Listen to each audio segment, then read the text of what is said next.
Assalamualaikum warahmatullahi wabarakatuh. Om Swastiastu. Saya Nikitut Anggi Sugiyarti, kelas 3F dengan NIM 151422136, jurusan Pendidikan Guru Sekolah Dasar, Fakultas Ilmu Pendidikan Universitas Negeri Gorontalo. Nah, pada video ini saya akan membahas materi tentang bahan pembelajaran dengan mata kuliah pengembangan bahan pembelajaran. Pembahasan yang pertama yaitu pengertian bahan pembelajaran sekolah dasar. Bahan ajar adalah sebuah persoalan pokok yang tidak bisa dikesampingkan dalam suatu kesatuan. Pembahasan yang utuh tentang cara pembuatan bahan ajar. Nah, menurut Andi Prastowo 2014, bahan ajar atau materi pelajaran yang disusun secara sistematis yang digunakan guru dan siswa dalam proses pembelajaran. Bahan ajar adalah seperangkat sarana atau alat pembelajaran yang berisikan materi pembelajaran, metode, batasan-batasan, dan cara mengevaluasi yang didesain secara sistematis dan menarik dalam rangka mencapai tujuan yang diharapkan, yaitu mencapai kompetensi atau subkompetensi dengan segala kompleksitasnya. Bahan ajar memiliki beragam jenis, ada yang cetak maupun non-cetak. Bahan ajar cetak sering dijumpai antara lain berupa handout, buku, modul, brosur, dan lembar kerja siswa. Nah, di sini saya akan menguraikan penjelasan terkait jenis-jenis bahan ajar. Yang pertama ada handout. Handout adalah segala sesuatu yang diberikan kepada peserta didik ketika mengikuti kegiatan pembelajaran.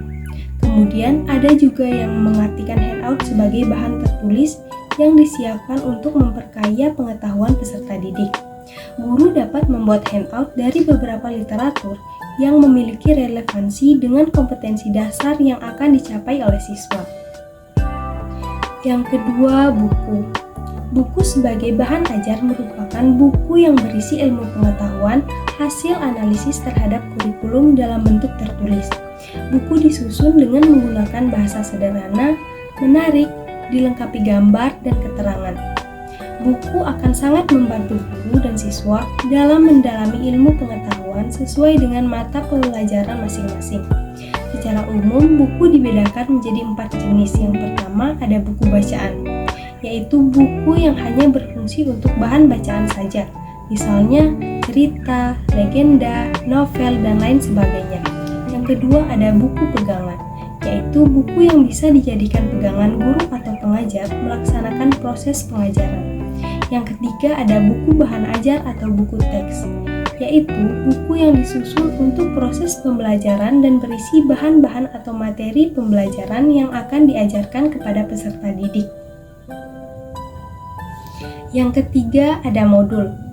Nah, modul merupakan bahan ajar yang tertulis dengan tujuan agar siswa dapat belajar secara mandiri tanpa atau dengan bimbingan guru. Oleh karena itu, modul harus berisi tentang petunjuk belajar, kompetensi yang akan dicapai, isi materi pelajaran, dan informasi.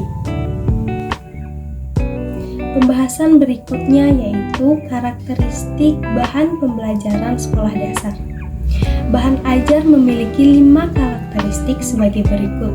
Yang pertama ada karakteristik bahan ajar self-instructional, yaitu bahan ajar dapat membuat siswa mampu membelajarkan diri sendiri dengan bahan ajar yang dikembangkan. Oleh karena itu, di dalam bahan ajar harus terdapat tujuan yang dirumuskan dengan jelas dan memberikan materi pembelajaran yang dikemas ke dalam unit-unit atau kegiatan yang lebih spesifik.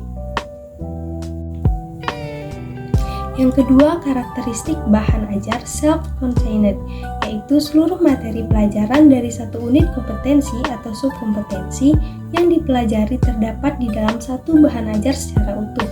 Yang ketiga, karakteristik bahan standalone atau berdiri sendiri, yaitu bahan ajar yang dikembangkan tidak tergantung pada bahan ajar lain atau tidak harus digunakan bersama-sama dengan bahan ajar lain.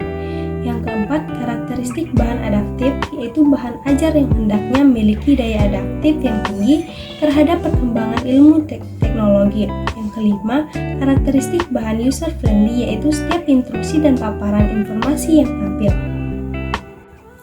Materi yang terakhir yaitu bentuk bahan pembelajaran sekolah dasar. Yang pertama ada bahan ajar cetak atau printed. Contohnya handout, buku, modul, wall chart, dan foto atau gambar. Yang kedua ada bahan ajar dengan atau video. Contohnya ada radio dan kaset. Yang ketiga, bahan ajar pandang dengar atau audio visual. Contohnya video atau film. Yang terakhir, orang atau narasumber. Orang sebagai sumber belajar yang dapat dipandang dan didengar.